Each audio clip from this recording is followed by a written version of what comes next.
I've noticed since a lot of storms have been happening in this region, and I'm sure all over the place, it appears that people that own homes are treated worse than the people that are renting.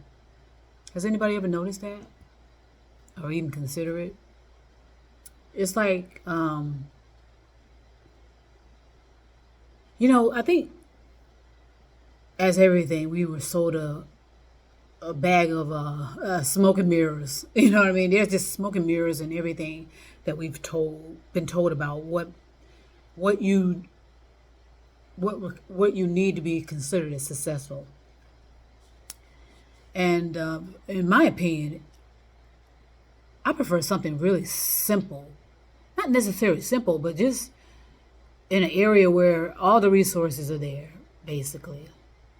And I'll still be pretty open about whether I want to buy something again or not. I don't know. Just something that I'm contemplating. Because I know, like I said, this house, I thought it was going to be a retirement house, but it turns out to be a recovery house. And chances are, at some point, I may just decide to sell it and to kind of move on. Because as you get older, you need to consider those kind of factors as well. Whether and I think you just should. I mean, you can enjoy the finer things in life without having all this pressure of owning so many things. Does that make sense? I mean, you just don't want to have so many things that you're concerned about and worried about, and having to watch. Like having all these houses. Some people have a lot of houses, and sometimes you probably should ask yourself why. Why do you need a lot of houses?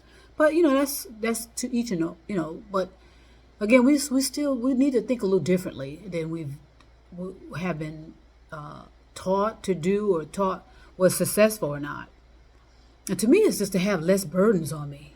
That's how I feel. I don't want to be a burden on anyone, and I want to have less burdens on me. So, and since I've retired, I was surprised that I was able to cut down my expenses almost at least between 50 to 70%. The bulk of my expenses when I was working was going out to a restaurant. That's kind of like one of my favorite pastimes, to go to a nice restaurant, have a nice meal, and then possibly go walk it off somewhere, in a park or somewhere, and then bring my ass home and go sit my ass down somewhere. You know, I mean, I deserve just simple things.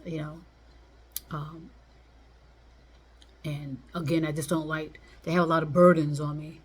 And so, just thinking that I think it was an advantage to have a house back in the day.